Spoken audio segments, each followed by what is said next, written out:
தூத்துக்குடி அருகே நடுக்கடலில் மீன்பிடித்துக் கொண்டிருந்த மீனவர்களின் படகு நீரில் மூழ்கியுள்ளது. எதிர்பாராத விதமாக படகில் ஏற்பட்ட துளை காரணமாக படகு திடீரென மூழ்க தொடங்கியுள்ளதாக அண்மை செய்தியை பார்த்து வருகிறோம். நடுக்கடலில் தத்தளித்த மீனவர்களை அருகில் இருந்த மற்றொரு படகு மூலம் மீனவர்கள் மீட்டுள்ளனர்.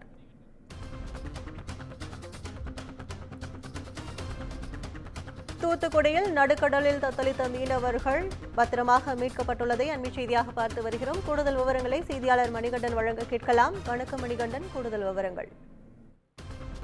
வணக்கம் கற்பகம்.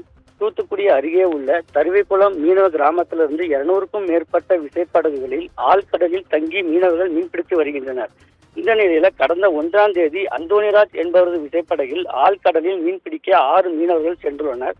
இவங்க திருச்செந்தூருக்கு கிழக்கே 30 கடல் மைல் தொலைவில் நடுக்கடல் பகுதியில தங்கி மீன்பிடித்துக் கொண்டிருந்தனர். அப்போது திடீரென படகில் ஏற்பட்ட பழுது காரணமாக, அதாவது படகில் சிறிய ஓட்டை விழுந்துள்ளது. இதனால் கடல் நீர் உள்ளே புகுந்து விசைப்படகு மூழ்க துவங்கியுள்ளது. இதையடுத்து உயிருக்கு போராடி கொண்டிருந்த மீனவர்களை அருகே மீன்பிடித்துக் கொண்டிருந்த தூத்துக்குடியை சேர்ந்த விசைப்படகு மீனவர்கள் தங்களது விசைப்படகுகளை ஏற்றி மீட்டு வந்துள்ளாங்க. அது மட்டுமல்லாமல் வலைகளையும் மீன்பிடி உபகரணங்களையும் பத்திரமாக தங்கள் படகில் ஏற்றியும் உதவி செய்துள்ளனர் இந்த மீனவர்கள்.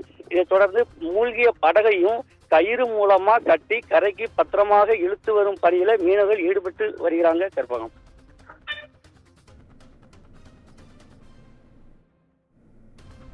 விவரங்களுக்கு நன்றி மணிகண்டன்.